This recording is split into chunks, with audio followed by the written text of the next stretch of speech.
Buongiorno e ben ritrovati con il TG Flash di New Sicilia. Di seguito i titoli più importanti della mattina. Arrestato e spedito ai domiciliari dai finanzieri di Palermo un ex amministratore di condominio indagato per appropriazione indebita delle quote condominiali e autoriciclaggio, sequestrati quasi 200.000 euro.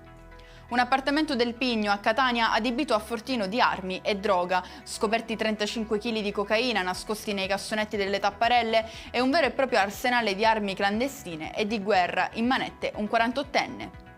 È finita in Albania la fuga del 43enne albanese ricercato da tempo in Italia per traffico di droga, detenzione di armi e favoreggiamento alla mafia con riferimento alla famiglia gelese dei Rinzivillo. L'uomo è stato arrestato al termine di un'articolata attività investigativa condotta nell'ambito dell'operazione The Wall e coordinata dai carabinieri di Caltanissetta.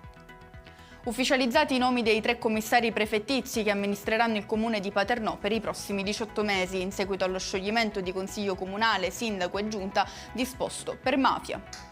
Lite tra pensionati in pieno giorno nei pressi della sede del municipio di Agrigento. A scagliarsi l'uno contro l'altro sono stati un 70enne e un 60enne. Quest'ultimo, all'apice della discussione, avrebbe estratto un coltello dalla tasca nel tentativo di colpire il rivale. A evitare il peggio l'intervento di 2 passanti. E con questo è tutto. Prossimo appuntamento stasera alle 19:30. Grazie per averci seguito. Buon proseguimento di giornata.